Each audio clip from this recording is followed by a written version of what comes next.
Karthik Deepa serial இன்றைக்கி ஒரு அட்டகாசமான எபிசோடு வந்திருக்கு. கார்த்தியை பார்க்குறதுக்காக ரம்யா வந்து தீபா வீட்டுக்கே வந்துட்டாங்க. 2 பேரும் நேருக்கு நேர் சந்திச்சுக்கிற மாதிரி எபிசோடு கொண்டு போகிறாங்க. மிஸ் பண்ணாமல் ஃபுல் வீடியோ கேளுங்க. செம்ம பரபரப்பாக இருந்துச்சுன்னே சொல்லலாம்.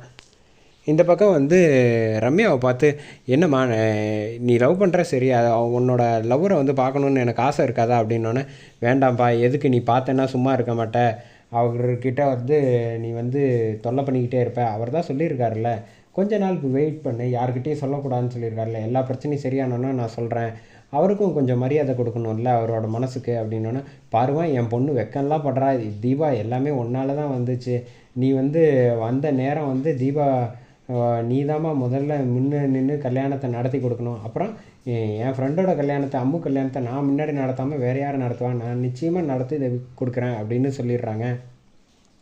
இந்த பக்கம் ஏக சந்தோஷத்தில் இருக்காங்க. சரி நான் கிளம்பி வரேன், வீட்டுக்கு போகிறேன் அப்படின்னு சொல்லிட்டு இந்த பக்கம் தீபா வந்து கிளம்பி போகிறாங்க. அதே சமயத்தில் இந்த பக்கம் வந்து ஐஸ்வர்யா வந்து நிச்சயமாக வந்து இவளை வந்து ஆசை காட்டிக்கிட்டே இருக்கணும், அப்போ தான் வந்து நம்ம நிச்சயமாக வெற்றி பெற முடியும் அப்படின்னு ஐஸ்வர்யா திட்டத்தில் அது யோசிச்சுட்டு இருக்கப்போ ஒரு கிஃப்ட் பாக்ஸ் ஒன்று பார்சல் வருது. வந்தோடனே வந்து ரம்யாவுக்கு கொடுக்குறாங்க.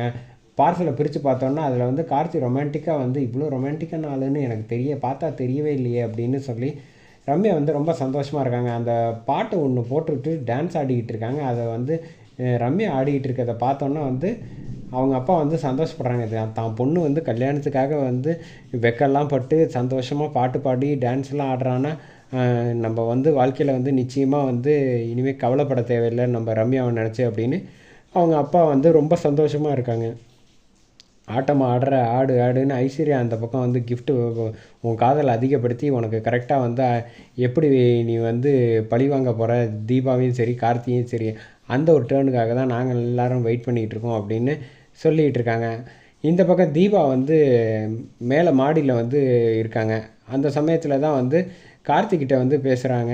இந்த மாதிரி, ஏங்க ரொம்ப சந்தோஷமான விஷயங்க, என் ஃப்ரெண்டு வந்து லவ் பண்ணது வந்து சக்ஸஸ் ஆகிடுச்சு, கை கொடுங்க அப்படின்னோடனே, ஏங்க நான் உங்களுக்கு எழுதின லெட்டரை நீங்கள் ஏங்க அவங்களுக்குன்னு எழுதி கொடுத்தேன் அப்படிங்க, எது இப்படியோ நாளை பின்ன வந்து அவள் லவ் சக்ஸஸ் ஆனதுக்கு காரணம்னு நம்ம சொல்லி கட்டலாம்ல, நீங்கள் வர வர ஒரு முடிவோடு தான் இருக்கீங்க அப்படின்னு சொன்னோன்னே, சரி யாரோ ஒருத்தவங்க சந்தோஷமாக இருந்தால் சரிதான் அப்படின்னு அந்த சமயத்தில் அபிராமி அம்மா வராங்க. வந்தோன்னே வந்து கார்த்தி தீபாவை பார்த்துட்டு, என்ன தீபா ஏதோ முக்கியமான விஷயம் பேசிகிட்டு இருக்கீங்களா அப்படின்னா, அதெல்லாம் ஒன்றும் இல்லை, சும்மா தான் பேசிகிட்டு இருக்கோம்.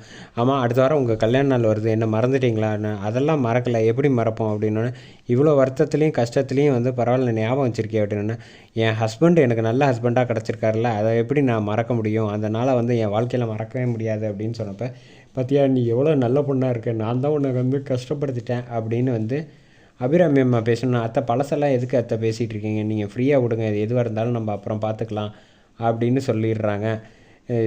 இப்போ உனக்கு ஒரு சர்ப்ரைஸ் 2 பேருக்கும் வச்சுருக்கேன், நீங்கள் வந்து கல்யாணம் நாளை வந்து கொண்டாட போகிறோம், கேக் வெட்டி நம்ம சொந்தக்காரங்களில் நிறைய பேர் வந்து நீ வந்து இன்னமும் வந்து இது திருட்டுத்தனமாக பண்ணிக்கிட்ட அப்படின்னு சொல்லிகிட்டு இருக்காங்க, அது எல்லாத்தையும் மாற்றுறதுக்காக ஒரு வாய்ப்பு நான் ரிசப்ஷன் மாதிரி பண்ண போகிறேன் அப்படின்னோடனே, இப்போ இருக்க குடும்ப சூழ்நிலை இதெல்லாம் தேவைத்தானே, குடும்பம்னா சண்டை இருக்க தான் செய்யும், அதுக்காகலாம் வந்து இப்படி உங்கள் 2 பேருக்கும் வந்து ஃபங்க்ஷன் நடத்தாமல் இருக்க முடியாது, எதுவாக இருந்தாலும் பார்த்துக்கலாம் விடு அப்படின்னு சொன்னோன்னே, சரிங்க அத்தை நீங்கள் எனக்கு கிடச்சதே ரொம்ப சந்தோஷம் அப்படின்னு சொல்லிடுறாங்க. அடுத்த நாள் காலையில் விடிஞ்சதுக்கு அப்புறமேட்டுக்கு தீபாவை பார்க்குறதுக்கு வந்து கிஃப்ட் கொடுத்த விஷயத்த வந்து ஃபோன் பண்ணி சொன்னோன்னே, என் வீட்டு அட்ரஸ் சொல்கிறேன் இன்னும் உடனே கிளம்பி வா அப்படின்னு சொன்னோன்னே, தீபா வந்து லொக்கேஷன் அனுப்பினோன்னே இந்த பக்கம் கிளம்பி வந்துடுறாங்க. ரம்யா வந்து இங்கே வீட்டுக்கு வர விஷயம் எல்லாமே தெரிஞ்சோன்னே செம்ம டென்ஷன் ஆகிடுறாங்க. நம்ம ரியா வந்து இந்த விஷயம் எல்லாம் வரக்கூடாது, அவள் வந்து மீட் பண்ணக்கூடாது, இதை எப்படியாவது தடுத்தாகணுமே கார்த்தியை, அதுக்கு என்ன பண்ணலாம் அப்படின்ட்டு ஐஸ்வர்யாவுக்கு ஃபோனை போட்டு சொல்லிடுறாங்க. இந்த மாதிரி அவன் வந்து வந்துட்டுருக்காளாம், வந்துட்டான்னு வச்சுக்கோயேன் நம்ம கார்த்தியை பார்த்துட்டா எல்லா திட்டமும் வந்து தவிடுபடி ஆகிடும், என்ன பண்ணலாம் அப்படின்னு யோசிக்கிறப்ப, கார்த்தியை பார்க்க விடாமல் லெவலுக்கு பண்ணுறதுக்கு என்கிட்ட ஒரு ஐடியா இருக்குது, நான் பார்த்துக்கிறேன் அப்படின்னு சொன்னப்போ சொல்லி வாய முடலை. அதுக்குள்ளே இந்த பக்கம் வந்து வந்துட்டாங்க ரம்யாவை அழைச்சிட்டு வீட்டுக்குள்ளே வந்துட்டு இன்ட்ரோ பண்ணி விட்றாங்க அபிராமி அம்மா கிட்ட. பரவாயில்லம்மா, வந்து உன் ஃப்ரெண்டு வந்து வீட்டுக்கு அழைச்சிட்டு வந்த வரைக்கும் எனக்கு சந்தோஷம்தான் அப்படின்னோன்னு, எங்கே உன் ஹஸ்பண்டை வந்து ஹீரோ சாரையே காட்டவே மாட்டேங்கிற அப்படின்னு சொன்னோன்னே, அதுவா அவர் கொஞ்சம் பிஸியாக இருக்கார், இரு வர சொல்கிறேன் அப்படின்னு சொல்லி இந்த பக்கம் பேசுகிறாங்க. ஏம்மா நாளைக்கு ஃபங்க்ஷன் இருக்குமா, நீ மறக்காமல் வந்து வரணும், தீபாவும் கார்த்திக் கல்யாண ஃபங்க்ஷனுக்கு அப்படின்னு பேர் கார்த்தியோட பேர் சொல்லாமல் சொன்னோன்னா நிச்சயமாக வந்துடுறேன். அது எப்படி என் ஃப்ரெண்டோட வந்து ரிசப்ஷனுக்கு நான் இல்லாமல் இருந்தால் சரி, இவ்வளோ பிரச்சனைகள் நடந்திருந்தும் உனக்காக வந்து நல்ல மொத்த குடும்பமும் உனக்காகவே காத்திருக்கு பார்த்தியா, அது ரொம்ப பெரிய விஷயம் அப்படிங்கிற மாதிரி வந்து சொன்னோன்னா, அந்த சமயத்தில் தான் கார்த்தி வந்து மேலேருந்து நடந்து வந்துட்டுருக்காப்புல நம்ம ட்ரெஸ் எல்லாம் காக்கி சட்டையை போட்டுட்டு.